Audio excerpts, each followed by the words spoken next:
Hello class 8 students.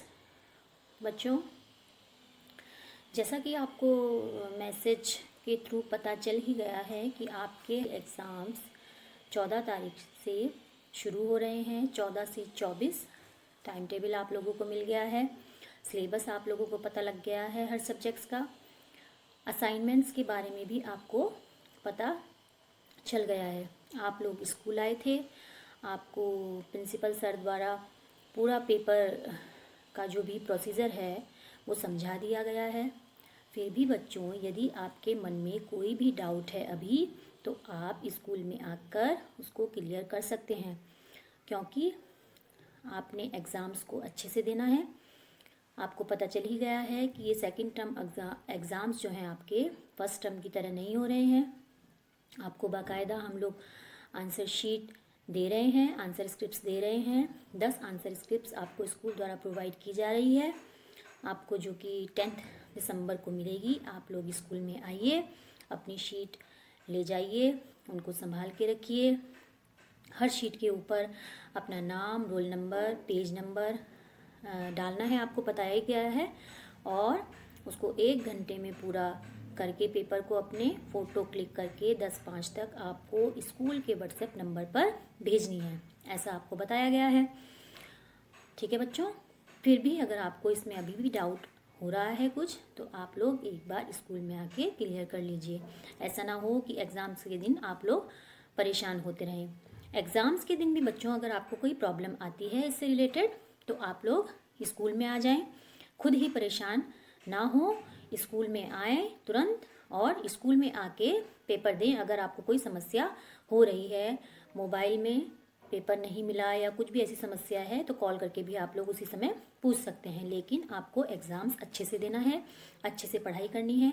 15 से 25 assignment जो आपको बताए गए हैं हर सब्जेक्ट्स में, 15 से 25 असाइनमेंट्स के थ्रू ही टीचर्स अपना पेपर बनाएंगी। और आप लोग बुक पढ़िए, बुक के बीच में से आएगा। ये नहीं कि क्वेश्चन आंसर ऐसे ही दे दिए। पेपर को अपनी टाइम लिमिट बांध के रखिए कि 1 घंटे में आपको वो पूरा पेपर करना है। पेपर में छोड़ना कुछ भी नहीं है।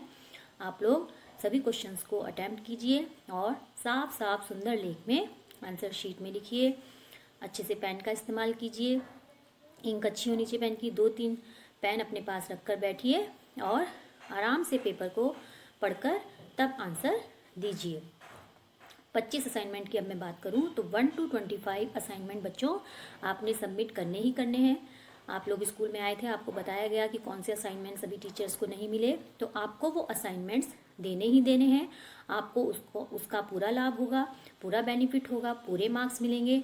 जिन बच्चों ने 2 असाइनमेंट्स दिए हैं उनको 2 ही असाइनमेंट के मार्क्स मिलेंगे, बट उनको असाइनमेंट्स टोटल सबमिट करने हैं। 25 के 25 असाइनमेंट्स आपने सबमिट करने ही करने हैं। इसमें कोई ढिलाई नहीं करनी है बच्चों। 15 दिसंबर तक का आपके पास टाइम है। आप उन असाइनमेंट्स को कंप्लीट कीजिए और टीचर्स को जीमेल कीजिए। यदि जीमेल में कोई प्रॉब्लम आ रही है तो स्कूल में आकर बताइए, अपना फ़ोन लाइए, दिखाइए। लेकिन वो असाइनमेंट्स तो आपको कंप्लीट करने ही करने हैं, उसमें लापरवाही बिल्कुल नहीं होनी चाहिए।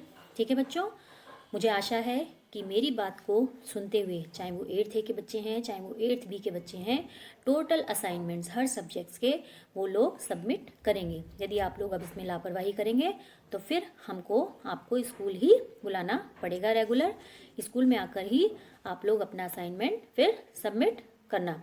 ठीक है बच्चों, अब बात करें हिंदी की, तो हिंदी में मैंने आपको कुछ सिलेबस बता दिया है।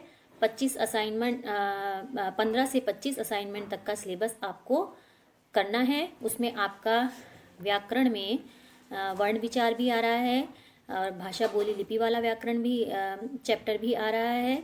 और आपके जो 2 मैंने अभी पढ़ाए आपको हाफ ईयरली के बाद, सर्वनाम और संज्ञा, ये चैप्टर भी आपके उसमें आ रहे हैं।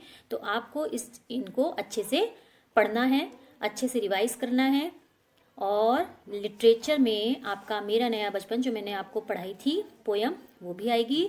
और जो 2 चैप्टर मैंने आपको हाफ ईयरली के बाद पढ़ाए थे, कौन कौन से पढ़ाए थे, एक तो पढ़ाया था मैंने आपको प्यार का मंत्र पढ़ाया है और एक पढ़ाया है मैंने आपको साय। तो ये दोनों चैप्टर आपको हिंदी लिटरेचर के करने हैं। तो आपने लेसन को अच्छे से रिवाइज करना है, ठीक है। अच्छे से उसको पढ़ेंगे तभी आप लोग आंसर अच्छे से दे पाएंगे। लेख का भी बिल्कुल ध्यान रखिए, लेख में कोई कट पट नहीं होनी चाहिए, कहीं पर काटा हुआ नहीं होना चाहिए। काटा भी है तो उसको सफाई से काटिए, ये नहीं कि आपने वहाँ पर ऐसी गोला घुमा दिया या ऐसी एक सिंगल अंडरलाइन कीजिए उसे और काट दीजिए यदि आपका गलत हो गया है।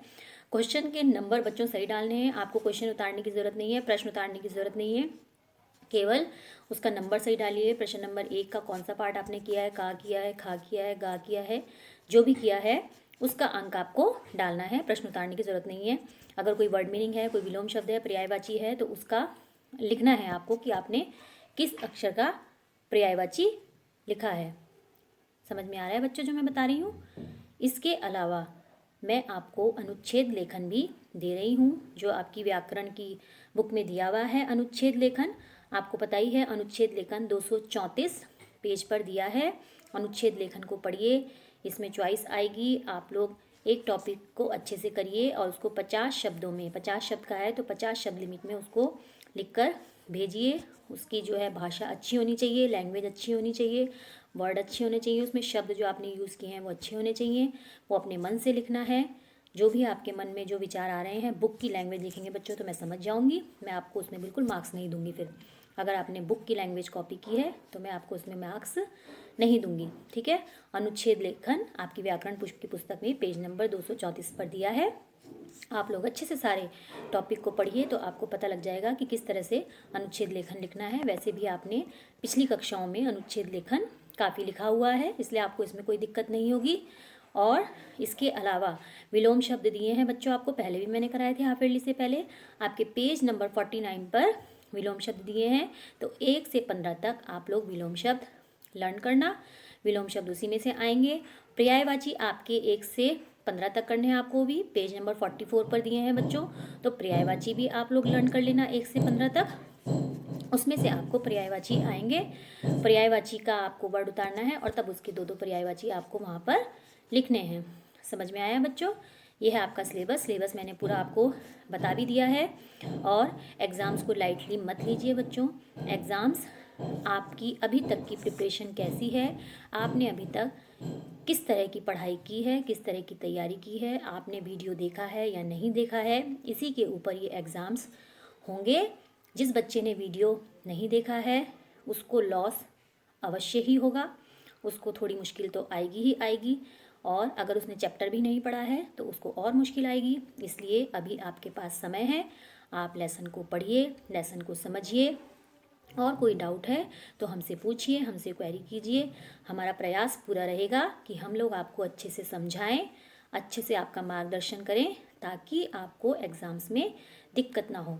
एक और इम्पॉर्टेंट चीज़ बच्चों, आपका व्हाट्सएप ग्रुप बनाया गया है, ठीक है। अगर उसमें किसी बच्चे का ऐड नहीं हुआ, अगर आपके अभी टेलीफोन नंबर में कोई कमी है, वैसे तो आप लोगों ने सब ने नंबर अपडेट करा दिए हैं अपने व्हाट्सएप ग्रुप में, अगर फिर भी उसमें कोई कमी रह जाती है, आप लोग किसी दूसरे नंबर से एग्ज़ाम दे रहे हैं, आपका वो स्कूल में नहीं दिया है आपने, तो प्लीज़ उसे एग्ज़ाम से पहले हमें प्रोवाइड करा दीजिए बच्चों, हमें इन्फॉर्म कर दीजिए, ताकि हम आपको उसके व्हाट्सएप ग्रुप में ऐड कर सकें। ऐसा नहीं कि आप उस दिन परेशान होते रहें। जिसमें आपको ऐड किया जाएगा उसी नंबर पर आप लोग पेपर दे पाएंगे, ठीक है। पेपर की सारी गतिविधि आपने समझ ली होगी। एग्ज़ाम से ठीक पहले यदि आपके मन में कोई दुविधा रहती है पेपर को लेकर, तो आप प्लीज़ स्कूल में आकर अपनी दुविधा को दूर कर लीजिए। एग्ज़ाम के दिन परेशान होने से अच्छा है कि आप लोग पहले ही सारी तैयारी करके रखें। मन में जितने भी क्वेश्चंस हैं एग्ज़ाम से रिलेटेड, आप लोग उनको पहले ही दूर कर लें।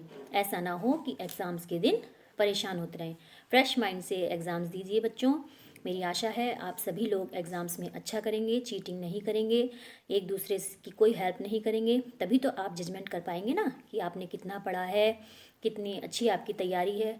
बिल्कुल अच्छे से पढ़िए, अभी आपके पास समय है, अच्छे से अपनी तैयारी कीजिए और तब एग्ज़ाम्स को दीजिए। ऐसा सोचकर मत बैठिए कि मैं नहीं पढ़ूंगा तो भी मैं पास हो जाऊंगा। एक्चुअल मार्क्स ही आपको दिए जाएंगे, जो भी आपने आंसर शीट में लिखा है। चीटिंग करेंगे बच्चों तो बिल्कुल आपकी टीचर को पता लग जाएगा। ये हमारी जिम्मेदारी है यह कि आप लोगों की चीटिंग कैसे पकड़नी है, ठीक है बच्चों। तो आप लोग अच्छे से तैयारी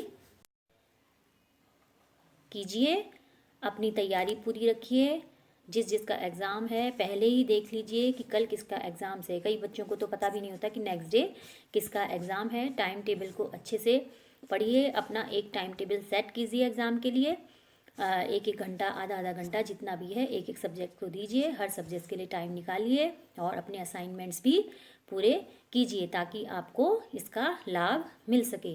ठीक है बच्चों, मेरी आशा है अब आप मेरी बात को समझते हुए अपने असाइनमेंट्स भी टाइम से पूरे करेंगे, असाइनमेंट्स टाइम से जीमेल करेंगे और अच्छे से अपने एग्ज़ाम्स को देंगे। मैं आपको आपके आने वाले एग्ज़ाम्स के लिए हृदय से शुभकामना देती हूँ बच्चों। मेरी विश है कि आप सभी अच्छे नंबरों से पास हों। मेरा आशीर्वाद है आपको कि आप लोग अच्छे से अपने एग्ज़ाम्स दें और अच्छे अच्छे नंबर लेकर आएँ। धन्यवाद बच्चों।